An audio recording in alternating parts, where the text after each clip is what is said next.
Hello! Today gagawa tayo ng vanilla sponge cake. Ito ang mga sumusunod na ingredients. Plain flour, sugar, milk, eggs, vanilla, salt, baking powder,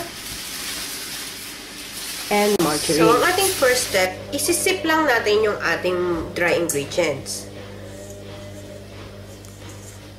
Yung flour, then yung sugar, baking powder, and salt. Sip lang natin.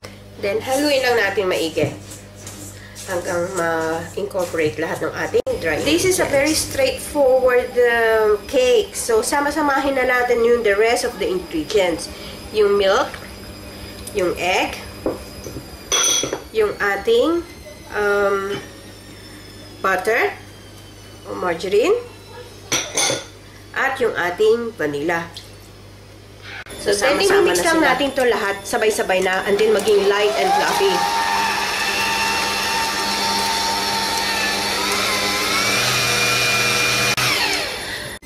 So, bago nga pala tayo mag-beat, mag-preheat na tayo ng oven to 180 degrees Celsius. So, mix lang natin to hanggang ma-incorporate lahat. Maging light and fluffy. Then, i-mix lang natin yung sides.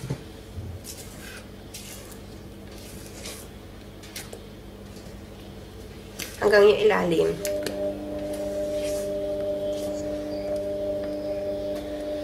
Then, continue beating.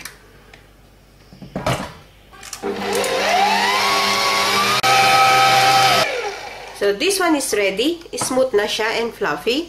So, pwede na natin muna isa-aside to. So, itong ating baking tray, nilagyan ko lang siya ng parchment paper. And then, grease ko lang yung gilid. So, i-bake lang natin ito sa 180 degree preheated oven for maybe 40 to 45 minutes. Check na lang natin mamaya later. This has been baking for 45 minutes now. So, i-check lang natin kung ready na yung ating cake.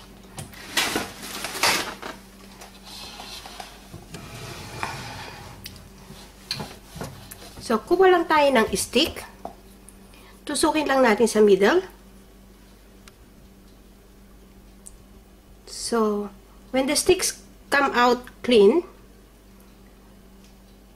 so, ready na itong ating cake. So, pwede na natin. So, itong ating cake, i-loosen up nyo lang yung sides.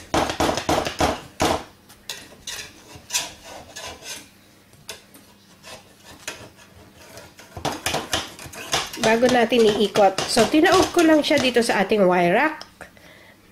At para mag-cool down siya. So, tanggalin lang natin yung ating baking paper. Talagang napakabango ko. Naamoy nyo lang. Ang sarap. So, balutin lang natin ng cling film itong ating cake. Ilagay lang natin to sa fridge for at least half an hour bago tayo mag-slice. So, ito yung ating cake na nirap natin sa cling film at nilagay sa fridge. Hatiin lang natin sa middle.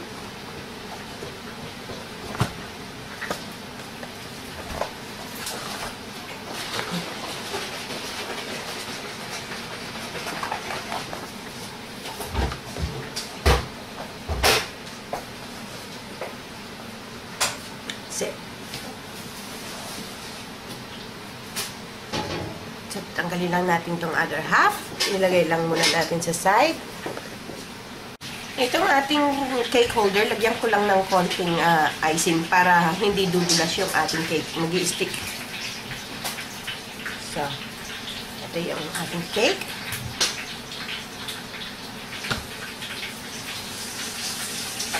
So, gagawa lang tayo ng parang sandwich.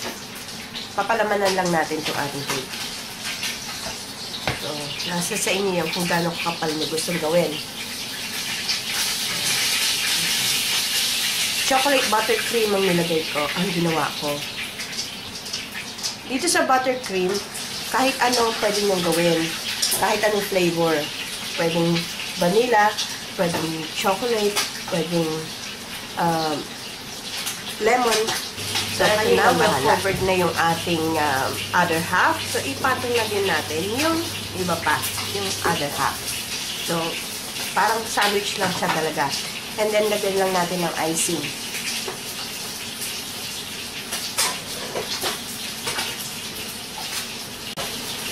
Cover lang natin.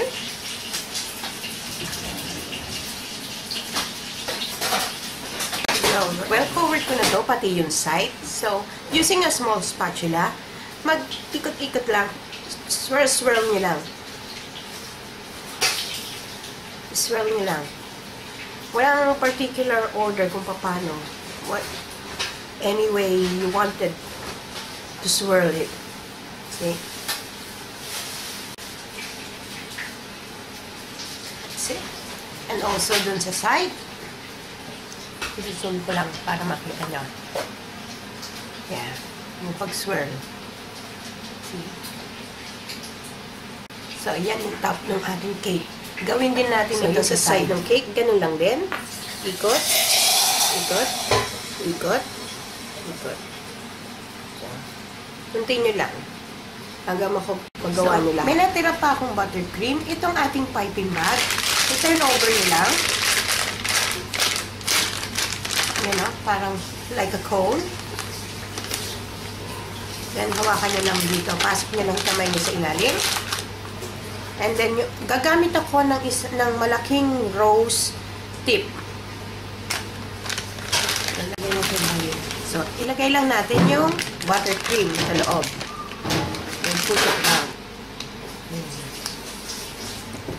This one is ready. Pull back lang ulit. On top. And then, i-push nyo lang hanggang ma-reach nyo yung end. That's it. This one is ready for piping. So, yung tip ng ating piping bag, diretso lang, ganon, and then squeeze it. Then, turn nyo. Squeeze it, then turn, pull. Squeeze it, turn, pull. Squeeze, turn.